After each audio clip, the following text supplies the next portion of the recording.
할렐루야. 오늘 제가 여러분하고 나눌 말씀은 좀 제목이 신기하기도 하고 세기도 한데요. 야고보서 3장 말씀 16절에서 18절 말씀을 중심으로 말씀을 나누겠는데요. 먼저 한번 합독해 보시겠습니다. 시작. 시기와 다툼이 있는 곳에는 요란과 모든 악한 일이 있음이니라. 오직 위로부터 난 지혜는 첫째 성결하고 다음은 화평하고 관용하고 양순하며 긍휼과 선한 열매가 가득하고 편벽과 거짓이 없나니 화평케 하는 자들은 화평으로 심어 의의 열매를 거두느니라. 아멘.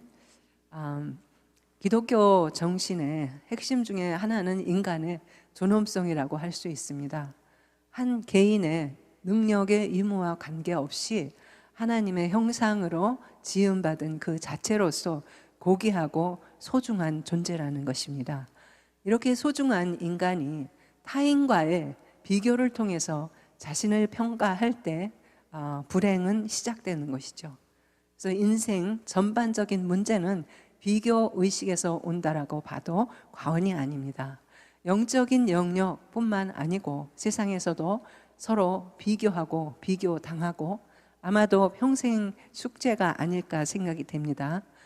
이러한 예를 우리는 성경에서도 여러 곳에서 발견할 수가 있는데 오늘 특별히 여로보암 왕의 사례를 소개하고자 합니다. 여로보암 왕은 솔로몬 말기에 등장하는데요. 에브라임 지파의 무명한 그런 이름이 그렇게 알려지지 않은 사람입니다.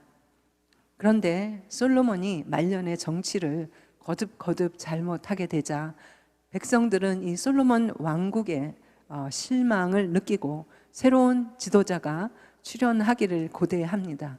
이러한 때에 여로보암은 제사장 아히야로부터 이스라엘 10지파의 왕이 되리라는 예언을 듣게 됩니다. 그러자 민심이 무명의 이 여로보암에게 쏠리게 되고 그 얘기를 솔로몬이 듣고 솔로몬은 정치적인 경쟁자로 떠오른 그를 제거하려고 합니다. 이렇게 생명의 위협을 느낀 여로보암은 애굽으로 정치적인 망명을 떠나게 되고 솔로몬이 죽을 때까지 고국으로 돌아오지 못합니다. 세월이 흐른 후에 솔로몬의 아들인 르호보암이 왕위에 오르는데 정치를 거듭 망가뜨리자 여론이 점점 망명 생활을 하던 여로보암에게 귀국할 것을 요청을 합니다. 르호보암 왕이 무능력으로 결국 백성들은 혁명을 일으키게 되고 이스라엘은 남유다와 북이스라엘로 분열하게 됩니다. 기존의 왕이었던 르호보암은 남유다의 왕이 되고 여로보암은 나머지 10지파, 예언을 들은 대로 10지파를 다스리는 북이스라엘의 왕이 됩니다. 나라가 남북으로 갈라지게 됩니다. 그때 이렇게 여론의 절대적인 지지를 등에 업고 왕위에 올랐음에도 불구하고 여로보암이 왕위에 오르자 백성들이 꼭 예루살렘, 남유다 쪽에 있는 예루살렘으로 예배를 하는 것을 막으려고 합니다.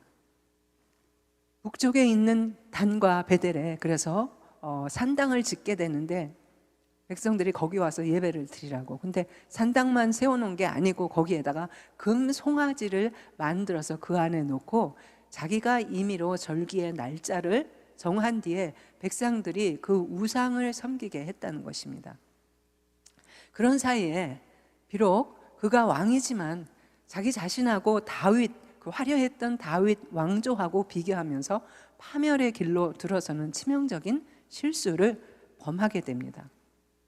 모든 것을 다 가진 왕이라 할지라도 비교하지 않는 게 아니라는 것이죠. 우리가 모든 것을 다 가졌다고 해도 또 우리는 비교하게 되어 있다는 것을 제가 오늘 말씀을 나누기를 원합니다. 이러한 여로보암의 삶이 오늘 우리에게 귀중한 영적인 교훈을 준다고 생각합니다. 그것은 바로 하나님의 형상대로 지음받은 우리들이 현재의 위치에서 하나님께서 허락해 주신 삶에 충실해야지 타인과 비교하는 것은 바람직하지 않다라는 것입니다. 여러분, 비교 의식이 뭐겠습니까? 다른 사람이 갖고 있는 것과 내가 갖고 있는 것을 비교하는 행위죠. 자기가 남보다 못하면 그렇기 때문에 비참함을 느끼게 되고 남보다 나으면 우쭐거리고 자만심에 쌓이고 또 언제 또 뒤처질지 모르기 때문에 계속 압박감이 있고 스트레스를 받게 되는 것이죠. 자신과 남을 비교하면서 자기보다 나은 대상을 결국에는 시기와 질투를 하게 된다는 것입니다. 이 시기와 질투라는 히브리 단어가 뭐냐면 카나라는 단어인데요. 구약 성경에 여러 부분에 등장하는데요. 창세기 30장에 보면 그 라헬이 언니를 부러워했다고 그랬습니다. 예. 그러므로 그 자매들 간에 경쟁이 시작되고요. 시기, 질투가 멈추지 않죠. 또 저번 주에 제가 설교했지만 요셉의 경우를 보면 형들이 요셉을 시기했다라고 합니다. 그래서 카나라는 뜻은 부러워하다. 이 부러움이 질투로 가고 시기로 가고 이렇게 발전이 되는 거죠. 다양한 의미로 쓰였습니다. 비교의식을 가지면 그래서 행복한 삶을 영위하기가 참 쉽지가 않습니다. 야고보 사도가 말했듯이 시기와 야망이 있는 곳에는 혼란과 온갖 악한 행위가 생기기 때문입니다. 누구도 비교의식 속에서 평안히 살아갈 수가 없는 것이죠. 시기심에 사로잡혀 있을 때 그 마음이 얼마나 괴로운지에 대해서 잠언 14장 30절 말씀에 뭐라고 표현하고 있냐면은 이 시기는 뼈를 썩게 한다고 했습니다. 여러분, 뼈가 쉽게 썩습니까? 안 썩습니까? 몇백 년이 지나도 역사적으로 보면 뼈들이 안 썩지 않습니까? 그런데 오죽 이 시기가 괴롭고 힘들면 뼈가 썩지 않는 것이 바로 시기라고 하고 있습니까? 다른 사람이 갖고 있는 것을 시기 질투하는 것은 그에게 나보다 더 좋은 것을 허락하신 하나님을 인정할 수 없다는 의미라는 것입니다. 최초의 살인자였었던 가인을 보면 그의 분노가 동생의 예배하고 비교하면서 시작되지 않았습니까? 이 열등의식이 강한 사람일수록 비교의식이 강하다고 합니다. 누가 그 생각을 꽁꽁 묶어둔 것도 아닌데 이상하게도 수십 년 동안 늘 비교라는 수렁에서 벗어나지 못한다는 것입니다. 결국은 이 비교의식이 열등의식으로 발전하게 되고 열등의식은 피해의식으로 발전되어서 분쟁의 원인이 되고 결국은 미움, 절망, 분노, 좌절을 불러일으켜서 삶을 피폐하게 한다는 것입니다. 우리가 그래서 평생 싸워야 할 대적이 있다면 바로 우리 옆에 있는 사람이 아니고 직장 동료가 아니고요, 비교의식이라고 생각이 됩니다.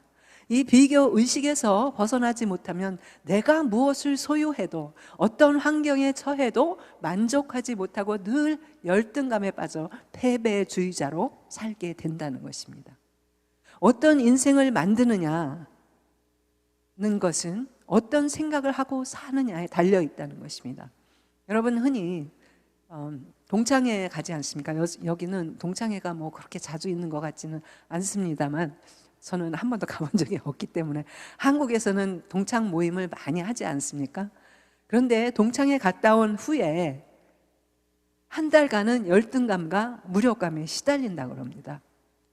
아니, 친구들 만나서 회포도 풀고 막 그냥 입도 이렇게 막 스트레스도 풀고 그러면 즐거워야 되는데 비교하면서 자존감을 상실하기 때문이라는 거죠. 외모도 비교하고 나의 소유 또 성공, 재능 비교하면 늘 불만에 쌓일 수밖에 없고 짜증날 수밖에 없다라는 거죠. 그런데 솔직히 행복은 결코 남이 판단할 수 없다는 거죠. 겉보기는 멀쩡하고 행복해 보이는데 그 속은 전혀 딴판일 경우가 많다는 것입니다. 여러분, 혹시 재벌가와 결혼하는 그런 꿈을 꿔본 적이 있으십니까? 뭐 드라마에 수도 없이 나오죠? 신데렐라 꿈이 아니겠습니까? 그런데 재벌가와 결혼하면 행복할까요, 여러분? 오히려 더 고단수, 비교, 시기, 질투가 끊임이 없습니다. 이 비교의식 속에 살면 자신감을 잃게 되고요, 좌절감에 빠지게 되는 것이죠. 이런 정서는 우울증으로 연결되게 되어 있고요, 자신이 초라해 보이고 주위 사람은 잘 되는 것 같고 자신만 이런 상황에 빠지는 것 같아서 의욕을 잃어버리고 악순환이 반복되는 상황이 전개될 뿐이라는 것입니다. 나보다 잘 나가는 사람을 비교하면 늘 불행할 수 없는 것이죠. 불행할 수밖에 없는 것이죠. 사단이 그래서 가장 즐겨 쓰는 공격 무기가 바로 비교라는 것입니다. 저 옆 사람 봐, 쟤네 봐, 막 그런 식으로 비교한다는 거죠. 우리 각자에 대한 평가는요, 결국 하나님만이 하실 수 있는 것입니다. 자신을 타인과 비교하는 것은 결국은 하나님을 원망하는 것이나 마찬가지라는 것입니다. 특히 우리나라 사람들처럼 비교의식에 민감한 사람들이 세상에 또 있을까요? 남에게 지지 않으려고, 남에게 무시당하지 않고 인정받으려고 자신이 아닌 남의 삶을 살려고 안간 힘을 쓴다는 것입니다. 인기 드라마에 가장 많이 다루는 주제가 바로 이 비교를 통한 그 파장이지 않겠습니까? 그러면 우리가 어떻게 비교의식을 극복할 수 있을까요? 첫 번째로 예수님은 그 당시에 누구보다도 종교 지도자들로부터 수많은 비난과 시험, 누구보다 공격을 많이 받으시고 어려움을 겪었습니다. 그러나 조금도 위축되지 않으셨다는 것입니다. 무엇이 그럼 예수님으로 흔들리지 않는 이런 삶을 사시게 됐을까요? 한마디로 하나님 아버지의 음성을 날마다 듣고 그의 사랑 속에서 사셨다는 것이 복음서를 통해서 여러 차례 언급이 되는데요. 한 가지 마태복음 3장 17절 말씀을 보더라도 하늘로서부터 소리가 있어서 말씀하시되 이는 내 사랑하는 아들이요 내 기뻐하는 자라. 만약에 여러분이 이 음성을 순간순간 매일 듣는다면 여러분에게 부족함이 있겠습니까? 누구하고 비교할 필요가 있겠습니까? 예수님은 이렇게 하나님 아버지와 날마다 대화를 하면서 아버지의 사랑 속에서 일평생을 사신 분입니다. 이렇게 말하면요, 참 듣기는 좋은데요, 목사님, 저는 예수님처럼 못합니다 라고 생각하시죠, 여러분? 그런데 제가 묻겠습니다. 여러분, 가끔 자신과 혼잣말 하시지 않나요? 예를 들면 내가 왜 그랬지? 좀 천천히 할 걸. 속으로. 또 입으로 뱉어서 그러니까 좀 이렇게 하면은 여기다 놓고 해야지, 그렇지 않으면 떨어뜨릴 텐데 왜 그렇게 했어? 그러면서 혼잣말 하시죠, 여러분? 예? 웃으시는 거 보니까 혼잣말들 하세요, 그죠? 예. 그것과 다를 바가 없다는 것입니다. 혼잣말 하는 거. 성령님은 24시간 매일 매시간 영원히 우리와 함께 하신다고 그랬습니다. 혼잣말 하듯이 날마다 성령님과 대화하실 수 있죠? 맞습니까? 그런데요, 제가 해보니까 너무 좋아요. 한번 해보세요. 머니백 개런티. 내가 혼잣말 하는 게 아니고 성령님과 계속 혼잣말 하듯이 그렇게 하시라는 거예요. 지금 어려운 상황이 왔어. 그럼 하나님 왜 이런 일이 생겼죠? 그래서 하나님하고 이렇게 계속 대화를 하라는 거예요. 그러다 보면 하나님이 솔루션을 주지 않겠습니까? 하나님은 우리들이 날마다 이렇게 하나님의 음성을 듣고 살아가기를 원하신다는 거예요. 그래야 어떤 말을 들었더라도 어떤 상황에 있더라도 비교의식에 사로잡히지 않고 흔들리지 않고 살아갈 수 있다는 것이죠. 예를 들어서요, 오늘 직장에서 또 집에서 당신은 실패자야, 너는 실패자야 라는 소리를 들었습니다. 너는 일을 그렇게밖에 못해? 라는 소리를 들었다고 가정해 봅시다. 그러면 우리 하루 종일 기분이 나쁘죠. 그러다 그래도 자기 전에 침대에 누워서 잠깐이라도 꺼져라 한숨을 쉬면서 성령님께 이렇게 저렇게 푸념을 늘어놓지 않습니까? 그러다 보니까 딱 비수처럼 꽂히는 음성이 있어요. 너 정말 그렇게 생각하니? 네가 패배자라고 생각하니? 너는 도대체 누구 말을 더 믿니? 누구 말을 더 듣고 사는 거니? 나는 한 번도 너를 패배자라고 생각한 적이 없어. 띵. 하나님의 한방 말씀으로 탁 자극을 시키시는 거죠. 깨닫게 하시는 거죠. 하나님의 자녀라면 자신의 고유하고 독특한 이 모습, 자신의 능력과 이 재능, 성격, 기질, 자신의 환경과 처지를 누구와도 비교하지 않고 감사하면서 주어진 상황 속에서 하나님을 의지하며 최선을 다하는 삶을 성숙한 신앙인의 모습이 아니겠습니까? 나 자신의 존재 가치를 사람의 관점이 아니고 그래서 하나님의 관점에서 생각하라는 것입니다. 지금 현재 지구의 인구가 얼마입니까, 여러분? 40억이 조금 넘는다고 그래요. 그런데 하나님은 이 70억 인구를, 이 모든 사람을 다르게 창조를 하셨다는 것입니다. 손가락 그 지문 하나도 70억 사람이 다 다르다는 거예요. 그래서 지문만으로 사람을 찾을 수가 있답니다. 정말 신기하지 않습니까? 이 작은 지문 가지고 70억이 다 다르다니요. 그래서 공항 출입할 때 또 나올 때 보면 항상 지문을 찍고 들락날락 하지 않습니까? 운전면허에도 지문을 찍지 않습니까, 여러분? 하나님은 우리가 누구와도 비교할 필요가 없도록 서로 다르게 만드셨다는 것입니다. 그리고 하나님이 창조하신 사람의 가치는 뭐라고 그랬어요? 천하보다 귀하다고 말씀하셨습니다. 그렇기 때문에 누가 뭐라고 하든지 나는 하나님 앞에서 천하보다 귀한 존재라는 확신을 가지고 당당하게 살라는 것입니다. 이 자신의 가치를 자신이나 남의 눈으로 평가하지 말고 하나님의 눈으로 평가하고 자신의 가치를 소중히 여기며 감사하라는 것입니다. 여러분 지금 여기 많은 분이 앉아 계시는데 여러분의 몸에 세포가 몇 개 있는지 아십니까, 여러분? 여러분의 몸에 지금 세포가 몇 개가 지금 돌아가는지 아십니까? 수억 개도 아니고 수억 조의 세포로 구성되어 있습니다. 사지백체가 있죠. 오장육부가 있죠. 헤아릴 수 없는 이 몸의 세포들과 지체들이 각각 다르면서도 제 기능을 다하기 때문에 지금 우리가 숨쉬고 여기에 앉아 있는 게 아니겠습니까? 마찬가지로 우리 모두는 다른 기능을 하면서 살도록 재능도 다르고요, 성격도 기질도 또 얼굴 능력을 다 다르게 주셨다는 것입니다. 그래서 다른 것이 극히 비정상이다? 아니죠. 극히 정상적이라는 것입니다. 그래서 우리는 결코 비교의 대상이 아니라는 것입니다. 우리의 몸은 각 지체가 각각 다른 기능을 하며 살도록 그렇게 특별히 창조가 되었듯이 모두 똑같은 인생이 될 수가 없다라는 거죠. 요즘 로봇 많이 나오죠. 그것도 가격도 싸게 나오는데요. 우리는 그렇게 찍어 나오는 로봇가 아니라는 것입니다. 자신에게 주어진 이 재능의 꽃을 피우며 사는 것이 진정한 하나님의 자녀의 모습인 것이죠. 이 땅에 우리가 살면서 사람들로부터 비교당하고 또 때로는 부당한 대접을 받을지도 모릅니다. 상처를 받을지라도 흔들리지 말고 이 자신의 가치를 소중히 여기라는 것입니다. 자존감이 끝도 없이 때로는 나락으로 떨어지고 어느 순간 세상에서 나만 불행한 것 같고 나만 못난 것처럼 느껴지는 순간 두려움과 불안이 몰려오기도 합니다. 어쩌면 이런 두려움과 불안은 우리 삶에서 피할 수 없는 감정 중에 하나일지도 모릅니다.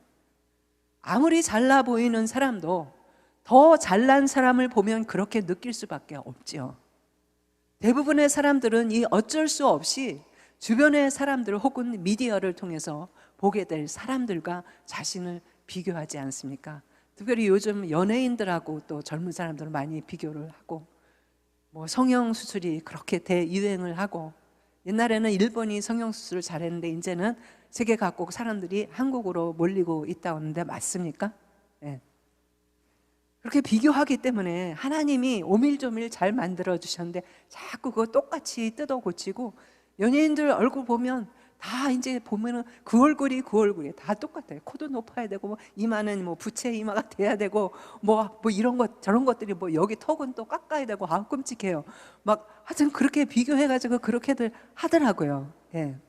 그런데 제가 이런 비교의 함정을 극복하기 위한 팁을 하나 드리면 정기적으로 자기 성찰의 시간을 따로 마련하라는 것입니다. 자기 행동이 왜 이랬지? 내 동기가 어떤 동기였지? 내 감정은 왜 그랬지? 스스로에게 질문을 하라는 것입니다. 그 순간에는 화가 나서 뚜껑이 열릴 수도 있는데요. 잠시 시간이 지나면서 정리가 되면서 내가 그렇게 생각하고 느끼는 이유를 이해하려고 노력을 하라는 거예요. 그때 내가 왜 그랬지? 굳이 그렇게 생각할 필요가 있었을까? 그러다 보면 뭐 별일 아니네, 그렇게 될 수도 있다라는 거예요. 이렇게 남과 비교할수록 불행해지는 이유는 나보다 나은 사람과 나를 비교하기 때문이 아니겠습니까?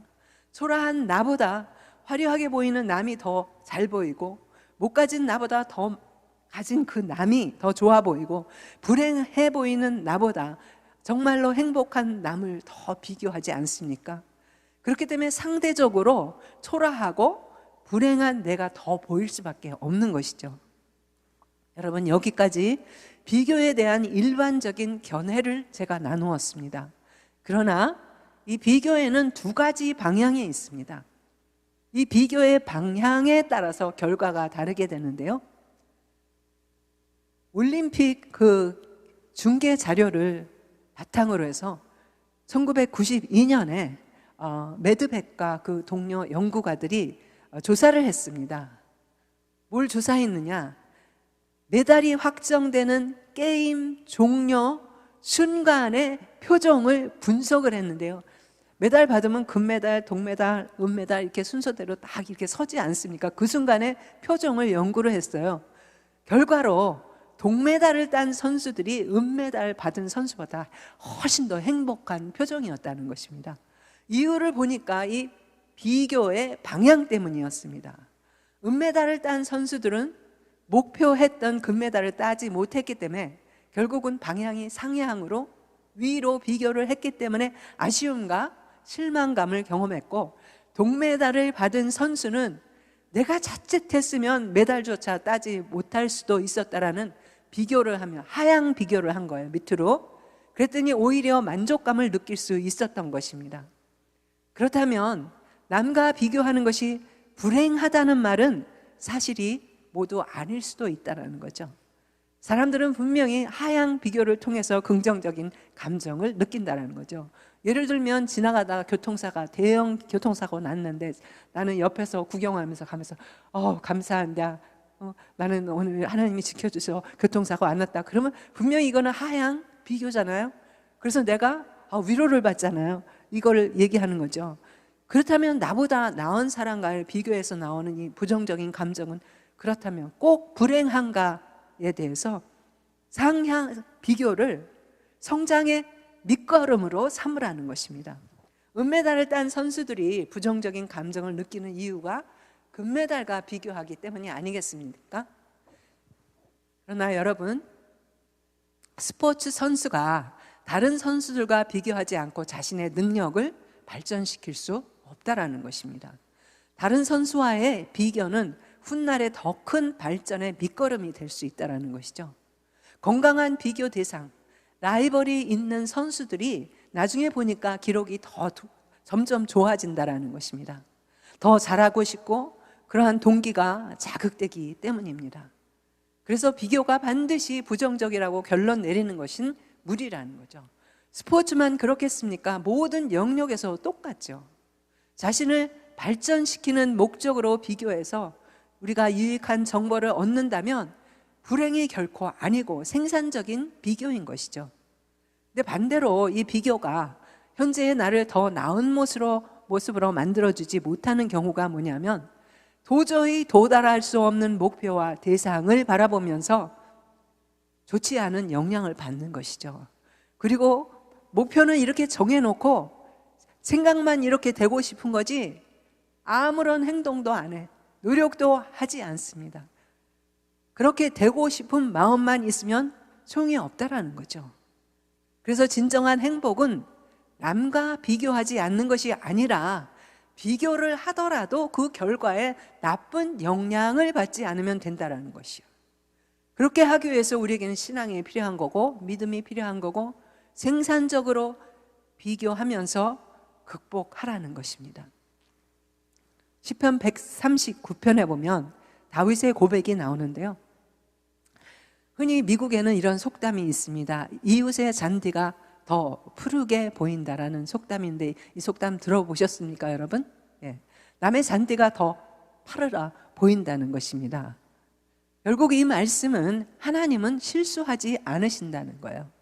내가 하는 일은 하찮은 일처럼 보이고 다른 사람이 하는 일은 대단해 보인다는 거죠. 철학자 하이데거는 이렇게 얘기했습니다. 비본래적인 삶에 대해서 얘기했는데, 비본래적인 삶이란 쉽게 얘기해서 뭐냐 하면 자기가 삶의 주인이 되지 못하고 다른 사람이 원하는 대로 살아가는 것을 말합니다.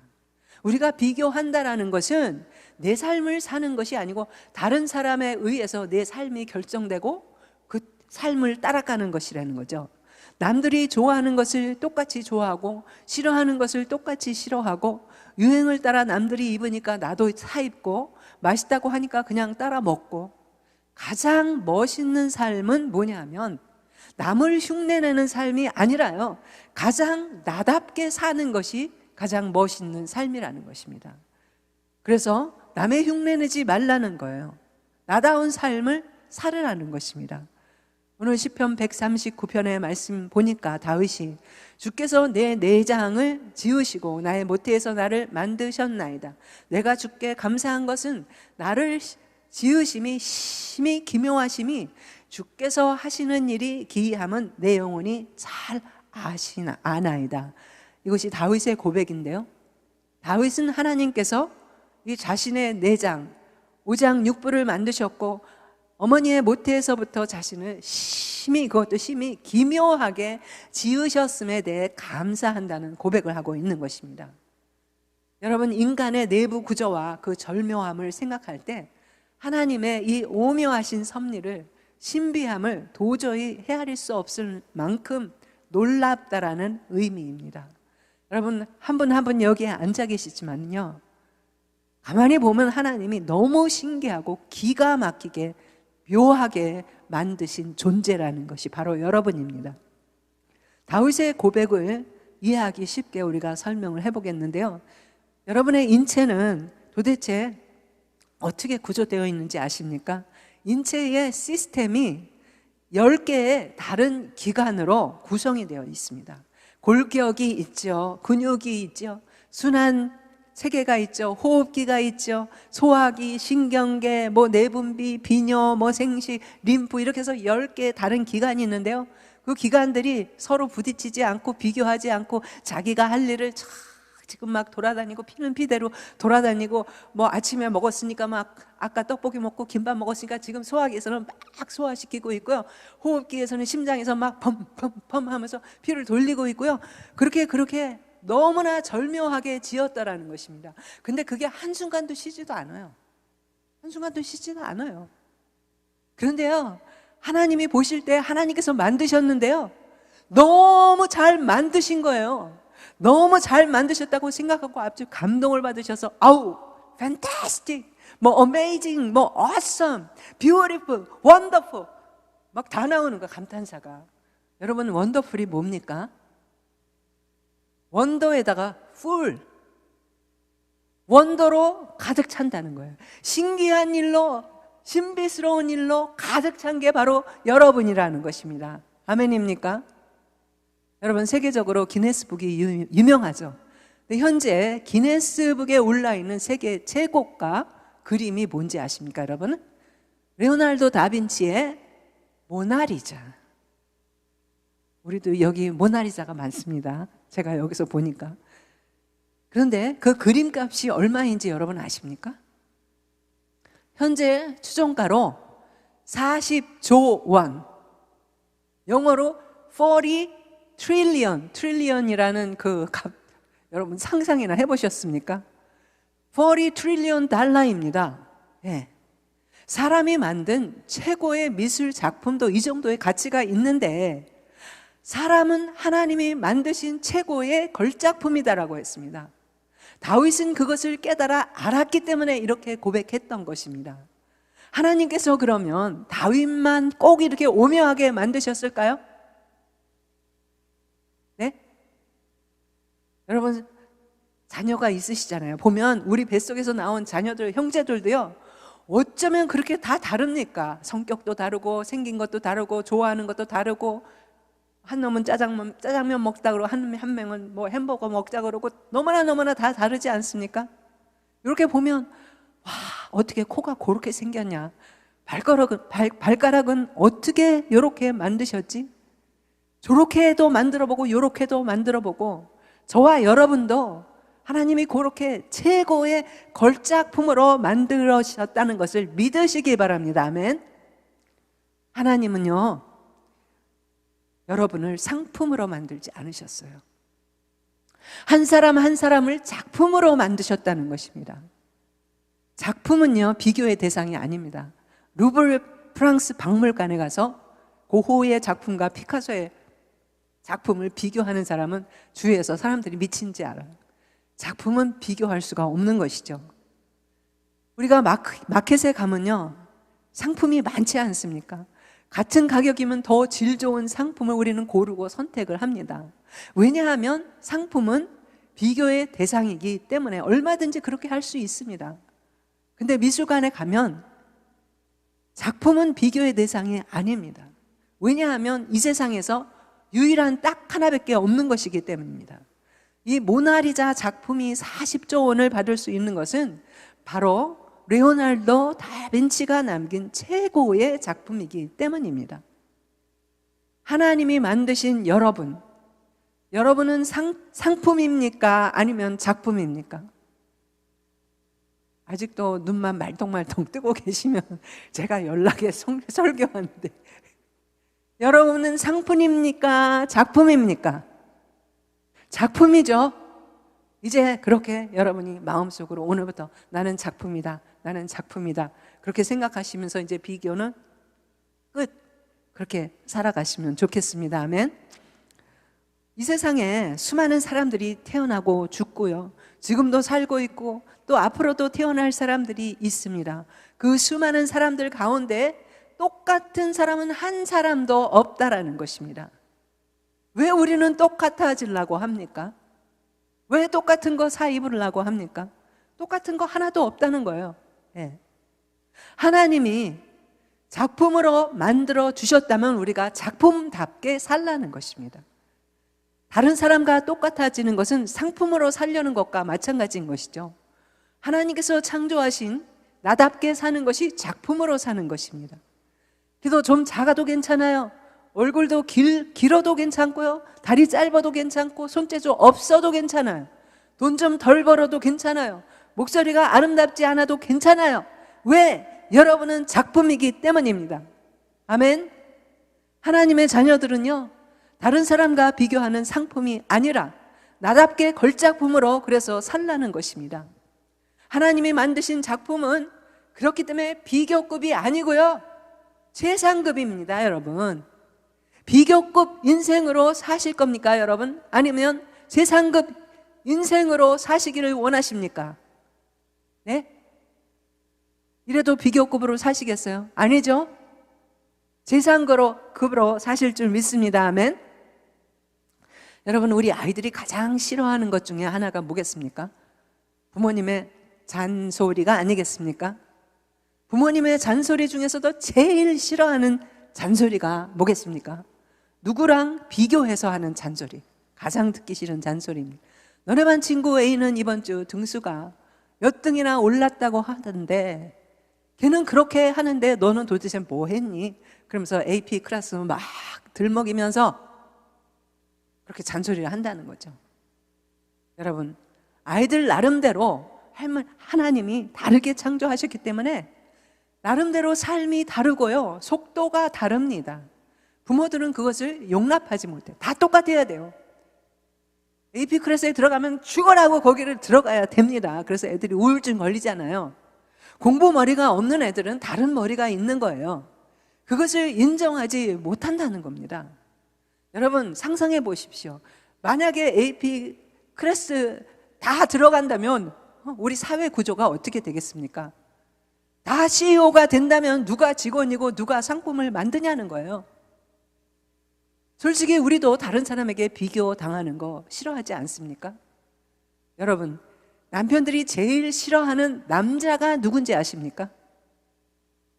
얼굴도 모르는 동창 남편이라고 합니다. 왜 제일 싫어하느냐?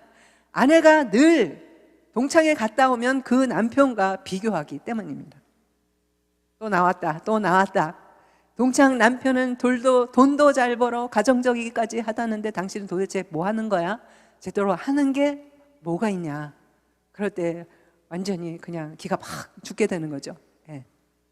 어쩌면 아내들도 남편의 동창 부인이 제일 싫을지 모릅니다. 왜냐하면 갔다 오면 김 부장 부인은 음식도 아주 그냥 맛깔나게 아주 음식 좋게 그렇게 잘하더라. 돈도 잘 벌고 애도 잘 키우는데 거기다가 재테크도 수단이 좋아가지고 또 이번에 집도 바꿨대. 그러면 또 깨깨깨 또 딱 기가 죽지 않습니까? 이렇게 다른 사람과 늘 비교해서 살아가는 사람은 행복할 수가 없는 거죠. 항상 나보다 앞서가는 사람이 있기 때문입니다. 나다운 삶을 살려면 그래서 남과 비교하지 말라는 것이죠. 남들이 가지고 있지 않은 내 아이만의 재능, 그것이 경쟁에서 1등을 할 수 있는 그런 지름길이라는 것입니다. 남들이 남쪽으로 다 간다고 해서 우리가 그쪽으로 뛸 필요 없다는 거죠. 동쪽으로 가고 싶어 하면 그곳으로 뛰게 하라는 거예요. 왜냐하면 거기에 아무도 발견하지 못하는 탐스러운, 아무도 만지지 않는 열매가 있을지 누가 아느냐는 것입니다. 하나님께서 주신 이 아이의 재능대로 살게 하는 것이 가장 바람직한 교육이라는 것입니다. 여러분, 수학 시간에 졸지 않았으면 수학의 대가 피타고라스라는 사람 아시죠? 그분이 우리의 인생을 올림픽으로 비교를 했습니다. 올림픽에 참석하는 사람들은 누구나 스팟라이트를 받는 선수로 하기를 원할 것입니다. 하지만 내 역할은 코치일 수도 있고요, 또 어떤 사람 관중일 수도 있고 어떤 사람 방송하는 사람일 수도 있습니다. 중요한 것은 내가 어떤 역할인지 알고 그 역할을 잘 감당하면 된다는 것입니다. 인생도 마찬가지입니다. 내 역할이 무엇인지 알고 잘 감당하기만 하면 되는 것입니다. 내가 어떤 역할을 하면서 살아야 하는지 모르면요, 불평과 불만만 쌓이게 되는 것이죠.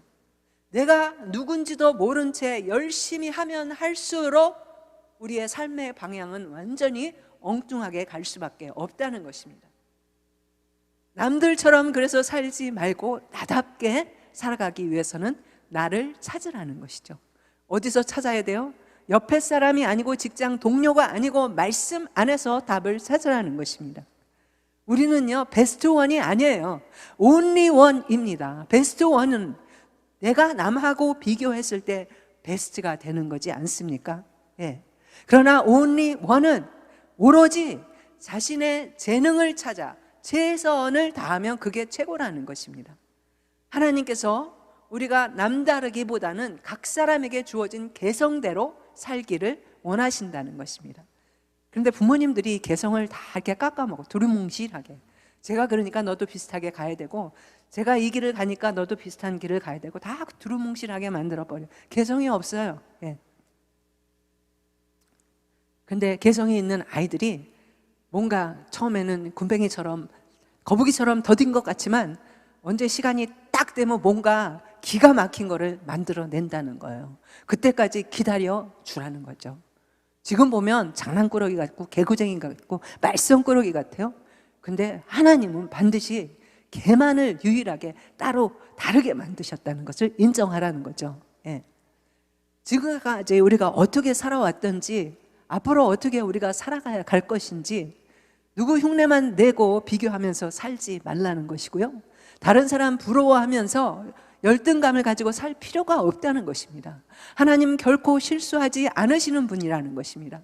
하나님께서 만드신 이 작품 가운데 실패작은 없다라는 것입니다. 그렇기 때문에 주눅들지 말라는 거예요. 비교하는 대신 오늘 말씀에 야고보서 3장 13절 말씀에는 지혜를 구하라고 그랬습니다. 해답을 비교의 대상에서 찾지 말고 말씀에서 찾으라고 했죠. 비교하지 않기 위해서 지혜를 구하라는 것입니다. 지혜는 우리의 노력으로 얻어지는 것이 아닙니다. 더 많이 배웠다고 얻어지는 게 아니고요, 삶의 지혜가 있는 것도 아닙니다. 성경이 말하는 지혜는 하나님께로부터 오는 것입니다. 13절에 보면 너희 중에 지혜와 총명이 있는 자가 누구뇨? 그는 선행으로 말미암아 지혜와 온유함으로 그 행함을 보일지니라.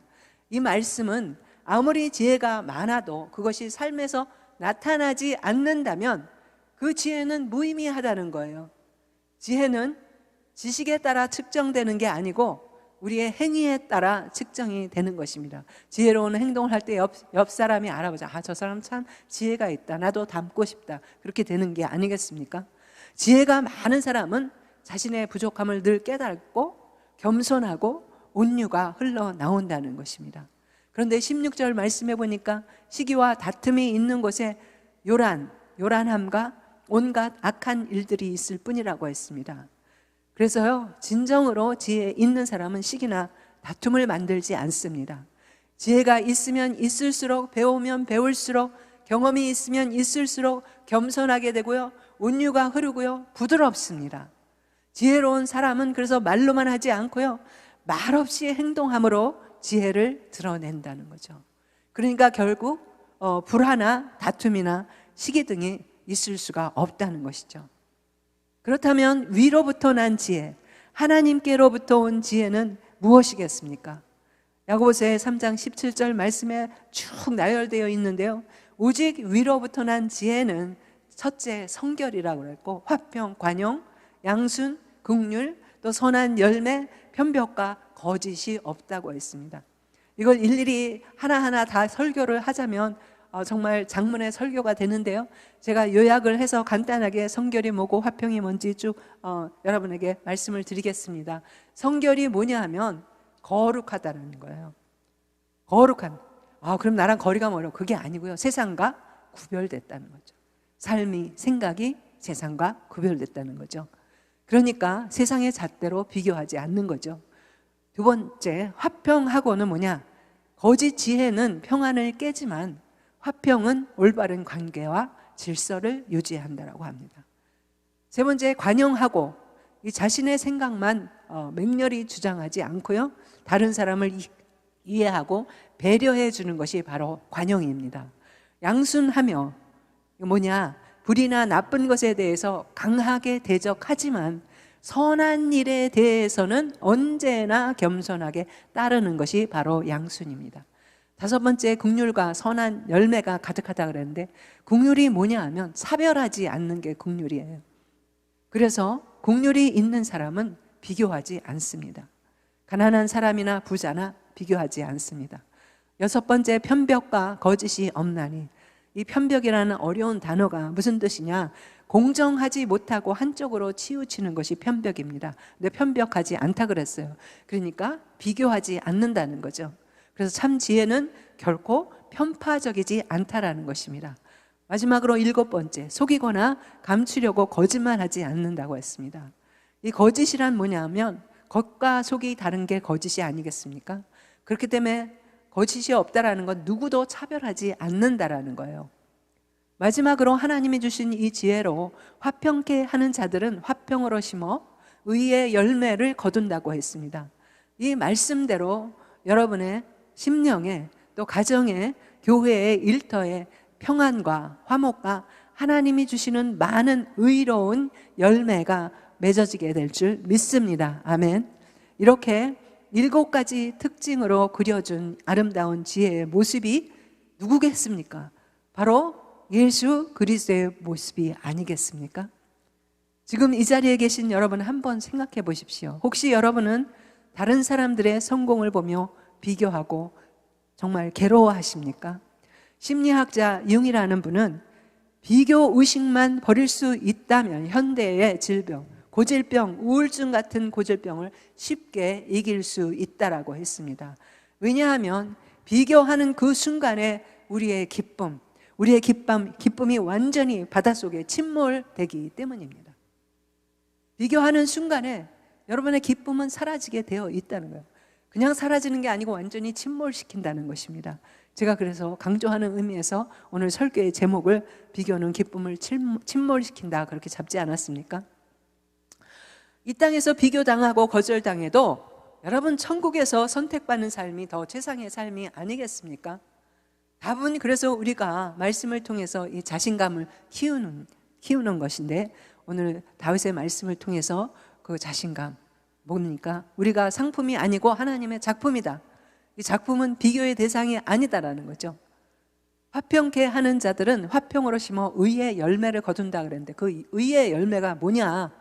지혜는 사람들 사이에 평화를 만들어가고요, 우리의 일상생활에서 진정한 지혜를 실천하기 위해서 온유하고 사랑 가득한 마음으로 행동한다면 그곳에 바로 평화와 의의 열매들로 여러분 삶이 가득 풍성하게 채워질 것이라는 것입니다.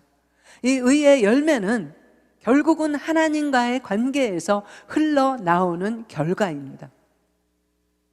하나님은 이 세계 인구를 지금 70억 인구로 만드셨는데 손가락 끝에 지문도 다 다르게 창조하셨다라고 했습니다. 메시지를 정리합니다. 하나님은 우리가 누구와도 비교할 필요가 없도록 서로 다르게 만드셨다는 것입니다. 자신의 가치를 남의 눈으로 그렇기 때문에 평가하지 말고 하나님의 눈으로 평가하고 소중히 여기며 감사하며 살라는 것입니다. 우리의 몸에 세포는 몇 개예요? 수억 조의 세포들로 구성되어 있다라고 했습니다. 각자의 다른 기능을 하며 살도록 만드셨다면 다른 것이 극히 정상적이라는 거죠. 우리는 결코 그렇기 때문에 비교의 대상이 아니다라는 것입니다. 아무리 잘나 보이는 사람도 더 잘난 사람을 보면 자존감이 바닥에 떨어지게 될 수밖에 없습니다. 그렇다고 우리는 죽는 날까지 70억의 인구와 비교하며 피곤하게 살아야 합니까? 아닙니다. 나보다 나은 사람과의 비교해서 나오는 이 부정적인 감정은 그럼 과연 꼭 불행인가? 진정한 행복은 남과 비교하지 않는 것이 아니고 그 결과에 나쁜 영향을 받지 않으면 된다는 거죠. 생산적인 비교를 하면 되는 거죠. 그렇게 하기 위해서 우리에게 영성이 필요한 것입니다. 하나님은 결코 실수하지 않으신다고 했습니다. 가장 멋있는 삶은 남을 흉내내는 삶이 아니고 나답게 사는 것이 가장 멋지게 사는 것입니다. 사람은 하나님의 최고의 걸작품이라고 했습니다. 레오나르도 다빈치의 모나리자가 40조 원의 정도 된다면 여러분의 가치는 얼마가 되겠습니까, 여러분? 여러분의 가치는 얼마냐는 것입니다. 하나님이 만드신 여러분은 상품이 아니라 작품입니다. 작품은 결코 비교의 대상이 아니라는 것을 기억하시기 바랍니다. 하나님이 만든 작품, 정말 이 작품이 정말 최상급인데 계속 우리가 아니야 나는 남하고 비교해야 돼, 그래야지 내가 잘 될 수 있고, 그렇게 건강하게 비교하면 괜찮은데요, 그렇지 않고 정말 좌절감에 빠져서 열등감에 빠지면 그것은 하나님이 원하시지 않는 삶입니다. 이제는 최상급으로 여러분이 살았으면 좋겠습니다. 아멘입니까? 왜냐하면 여러분은 베스트 원이 아니고 only one이기 때문입니다. 이것은 제 말이 아니고요, 오늘 말씀이 그렇게 얘기하고 있고 하나님이 그렇게 여러분을 창조하셨다는 것을 믿으시기 바랍니다. 아멘. 오늘 이 말씀 붙잡고 우리가 평생 싸워야 되는 이 비교의식, 우리가 생산적으로 갈 것인지 아니면 비생산적으로 갈 것인지, 상품으로 살 것인지, 남하고 그래서 계속 비슷해지려고 따라가려고 비교할 것인지, 아니면 작품으로 사실 것인지 이 시간 일어나셔서 주님 앞에 물어보시기 바랍니다. 내가 여태까지 어떻게 살았는가? 내가 앞으로도 그렇게 살아야 되는가? 하나님 말씀을 따라가기를 원합니다. 세상급으로 내가 살고 나답게 살기를 원합니다. 결단하는 시간 됐으면 좋겠습니다. 주여 한 번 부르짖고 기도하겠습니다.